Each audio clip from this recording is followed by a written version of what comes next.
Hello there, YouTube. This is Chuck. I'm back with another video. Today I'm not at my house. I'm actually at my buddy Kevin's house about 20 miles away, and he's actually serving as my cameraman today. So got a little story, another firefighter story for you that I want to tell you. But before I do that, it's a beautiful day here. It's probably in the upper 50s. He lives right under the Mogollon Rim, and just gorgeous country, nice day. But today is Thursday, November 10th. Kevin and I are both U.S. Army veterans, and tomorrow's Veterans Day. So any of you watching this who are veterans, we both want to just say thank you for your service. And if you weren't a veteran, find one and tell them thank you for their service, because it's because of all the veterans that we're able to live the life we lead. And with that, let me move on to my story for today. This isn't an incident that I was actually directly involved in, but it's kind of cool, and I'm going to tell you about it. I taught various fire science subjects, not only within the fire departments that I worked for, but also at community college level, all the way from the early 80s off and on, clear up until just a few years ago when I retired. And I taught both fire science and emergency medical technician classes. And this had to do with one of those. Actually, it was a fire department class. Let me back up. I had a young volunteer firefighter who worked for me, and his name was Matt. And Matt came into my station one day and wanted to know if he could sign up and be a volunteer firefighter. And so we always needed people, and he looked like he was a young, good-looking guy, and he looked like he could be a good asset to the department. And so in the process of talking to him, interviewing him, and I asked him how old he was, and he told me he was 17. Well, he looked like he was about 20. And I told him, oh God, I'm very, very sorry, but you have to be at least 18 before we can hire you. We don't hire underage folks, and I apologize for that.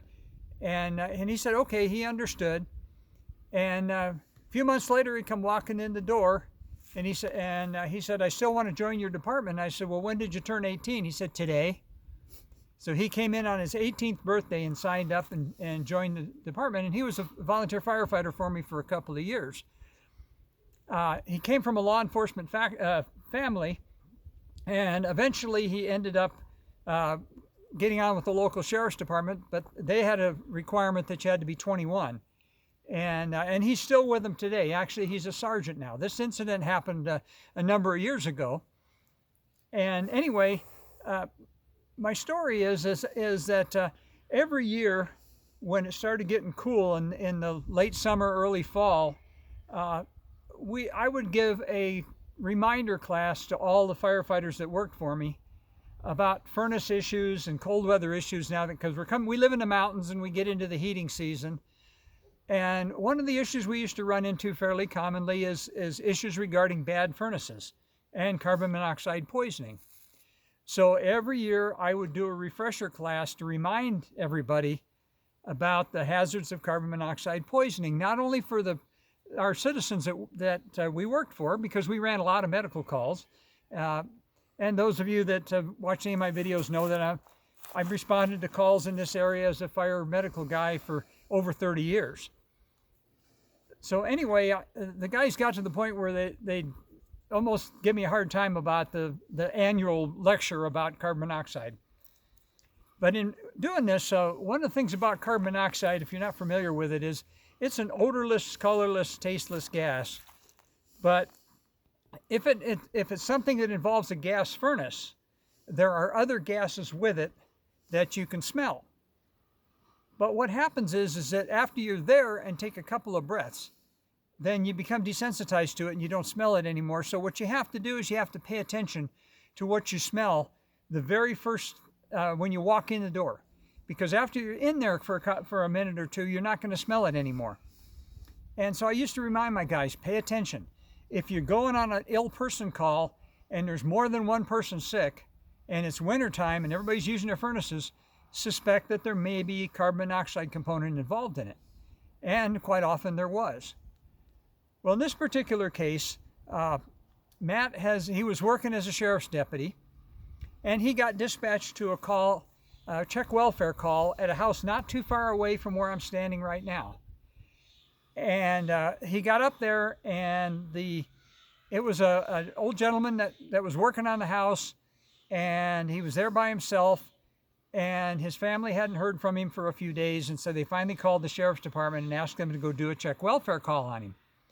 Well, Deputy Matt got there, and the place was sealed up. His car was there, and Matt suspected the worst. So he called the fire department, and they came over there and they forced entry. And when they got inside, unfortunately, they found the gentleman deceased. And so, the fire department paramedics, they pronounced him dead, and then they left. And Matt went out and called for the detectives to come and do the investigation, and then he was securing the scene while he was waiting for the detectives to show up. Well, in the process, while he's walking around and looking at what was there and trying to figure out what might have happened, he ended up going downstairs into the basement. And when he went down to the basement, he noticed there was a generator down there. He also immediately started getting a little headache right between his eyes in the middle of his forehead. It almost feels like you're getting poked with an ice pick, right about there. He remembered from the classes that I had taught about carbon monoxide poisoning, he remembered that was one of the first symptoms of carbon monoxide exposure. He immediately turned, and he barely made it up the stairs, barely made it outside, collapsed in the front yard, was able to get on the radio and call for the paramedics to come back there. They came back there and administered oxygen to him, and he came out of it. They went down there with their self-contained breathing apparatus and a meter, and they found out that the high levels of carbon monoxide in that basement that were what we call IDLH, which is immediately dangerous to life and health. It was high enough that if he'd have taken about 1 or 2 more breaths of that while he was down there, he would have collapsed and he would have probably died in that basement. So what ended up happening is I didn't know anything about this. He came walking into my office one day, and I hadn't seen him for a little while, and I asked him how he was doing. And he came back and he says, "I just want to thank you for saving my life." And I said, "Well, what do you mean?" And then he told me the story. He had remembered his firefighter training, and he'd remembered that about carbon monoxide. And he remembered that one of the first symptoms that you can detect is you can detect that little pain, like an ice pick pain, right above and between your eyes in the middle of your forehead. He detected that, he remembered, and he barely made it out of the house alive, or otherwise he would have died in that house with that individual. It turned out that's what the gentleman did. He didn't have any power to the house.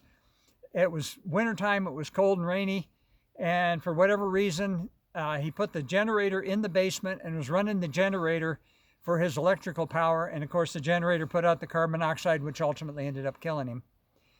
So that was a little story. Unfortunate for the gentleman, very fortunate for the deputy, and that's my firefighter story for today. I'd like to thank you all for watching. Be good, be kind to yourself, and we'll talk to you again soon. Peace out.